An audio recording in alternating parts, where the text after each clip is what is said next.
Bonjour, quel accessoire utiliser pour votre rédaction web?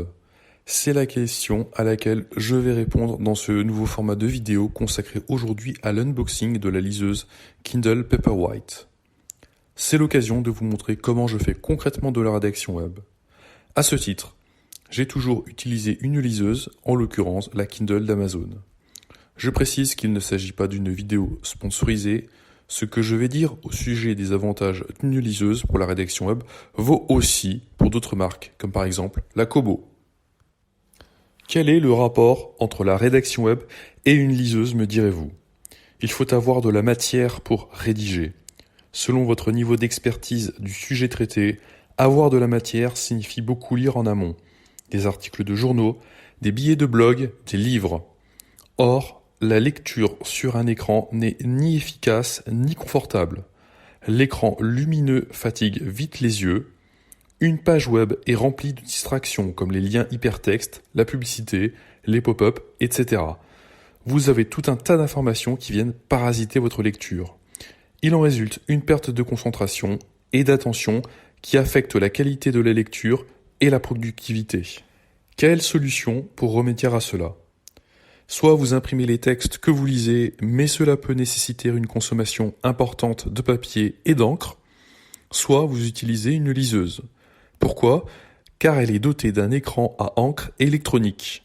Le rendu est alors proche du papier, ce qui fatigue beaucoup moins les yeux que l'écran d'un PC ou d'un smartphone. C'est parti pour l'unboxing du Kindle Paperwhite. Alors pour la petite histoire, j'ai utilisé pendant longtemps un Kindle Touch, mais il a récemment rendu l'âme. C'est pourquoi j'ai fait le choix du Kindle Paperwhite, qui est un modèle doté d'un écran de 6 pouces au prix de 109 euros. Alors c'est le modèle avec de la publicité. Il faut savoir qu'il existe un modèle sans publicité, mais il coûte 30 euros plus cher. Je ne sais pas si ça vaut forcément le coup, car la publicité s'affiche en fait sur l'écran de veille de votre Kindle Paperwhite. C'est donc assez peu invasif. Alors, quelles sont les caractéristiques de ce Kindle Paperwhite? Alors, il a un écran de 167 mm par 116 mm par 8,18 mm. Il est sans reflet et doté de 300 points par pouce et 16 niveaux de gris. Il a un poids de 182 grammes. Son stockage est de 8 Go, mais il existe aussi en modèle 32 Go, et ce, sans compter le cloud d'Amazon. Le Kindle Paperwhite a évidemment le Wi-Fi. Il est résistant à l'eau grâce à la norme IPX8. Cela signifie qu'il peut rester dans 2 mètres d'eau de profondeur pendant 60 minutes maximum et dans de l'eau de mer jusqu'à 0,25 mètres de profondeur pendant 3 minutes, le tout sans se dégrader. Surtout, le Kindle Paperwhite a un éclairage intégré, ce qui permet de lire aussi bien à l'intérieur qu'à l'extérieur, de jour comme de nuit. Et donc ça, c'est une fonctionnalité très appréciable. Moi qui avais un Kindle Touch d'ancienne génération, qui ne permettait pas, ou en tout cas difficilement, de lire par temps ensoleillé ou quand il faisait sombre. Comme vous pouvez le constater à l'écran, j'ai donc déballé l'ensemble du contenu de l'emballage du Kindle Paperwhite, qui comprend la liseuse, mais c'est également une notice d'utilisation, ainsi que le câble micro USB qui va vous servir à recharger la liseuse. J'enlève le dernier morceau de plastique, ce qui me permet d'avoir en main le Kindle Paperwhite.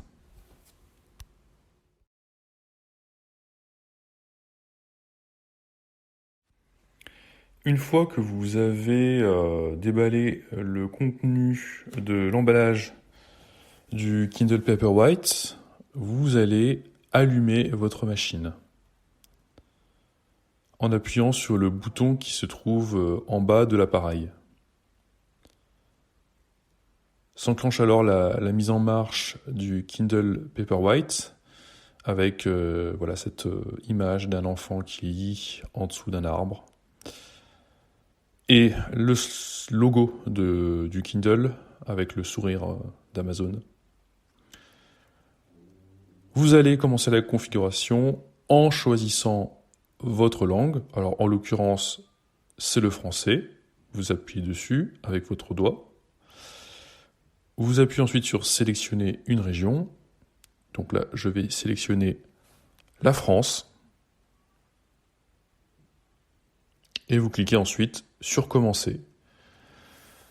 Donc là commence la préparation de l'appareil avec les caractéristiques évoquées précédemment, sauf l'autonomie. Donc j'en profite pour développer ce point. Sachez que l'autonomie peut atteindre 6 semaines avec une seule charge de batterie, à condition de désactiver la connexion sans fil, de régler la luminosité sur 13 et de s'y limiter à 30 minutes de lecture par jour.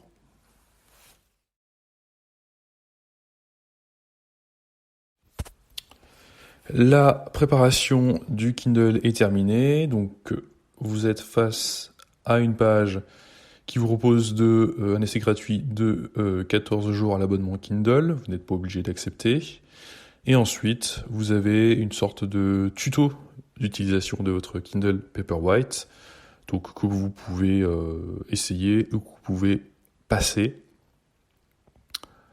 Donc par exemple, voilà, on vous donne des indications pour des actions rapides et vous atterrissez enfin sur la page d'accueil de votre Kindle Paperwhite avec les documents qui sont sur votre Kindle et les recommandations d'achat sur la boutique Amazon Kindle.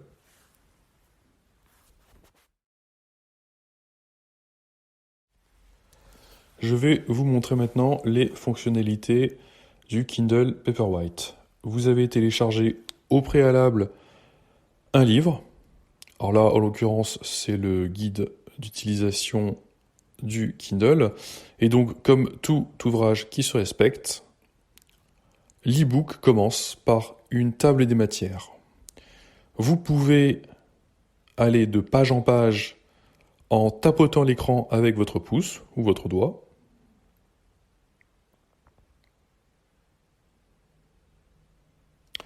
Vous pouvez vous rendre directement dans un chapitre en cliquant dessus. Vous pouvez également laisser appuyer donc votre doigt sur un mot et donc vous avez ensuite la définition de ce mot. Vous pouvez également surligner un passage qui vous intéresse, ce qui est donc très intéressant pour mettre les passages importants de côté. Vous pouvez également prendre des notes. Donc là, par exemple, je vais écrire notes. Donc tout ça est très utile dans votre travail de rédaction web, afin de garder, si je puis dire, la substantifique moelle des lectures que vous avez et de vous en resservir pour plus tard dans votre travail de rédaction web. Au rayon des fonctionnalités, vous pouvez appuyer sur le haut de l'écran de votre Kindle et donc là, en appuyant sur Aléa, vous accédez au sommaire du livre, donc ce qui est pratique pour revenir à un chapitre précédent par exemple, mais vous accédez également à vos notes, donc qui sont compilées en un seul endroit. Et donc lorsque vous cliquez dessus, vous accédez au passage dans lequel vous avez pris la note et accéder à la note même, que vous pouvez également modifier par exemple. Autre option, lorsque vous appuyez en haut de l'écran, vous pouvez aller sur paramètres, et donc là vous pouvez régler tout un tas de choses, et notamment la luminosité de votre écran. Donc là c'est pas la peine de l'augmenter, car comme vous pouvez le voir, l'écran est hyper lisible, sans abîmer vos yeux, je le rappelle, c'est l'avantage du Kindle, et lorsque vous allez sur tous les paramètres, vous avez d'autres options que vous pouvez configurer, comme le contrôle parental.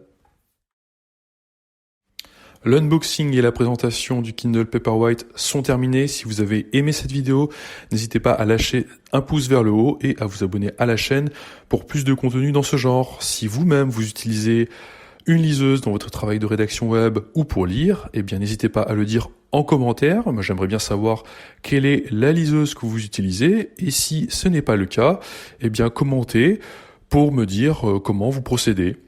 Je vous dis à bientôt pour une prochaine vidéo. Bonne rédaction!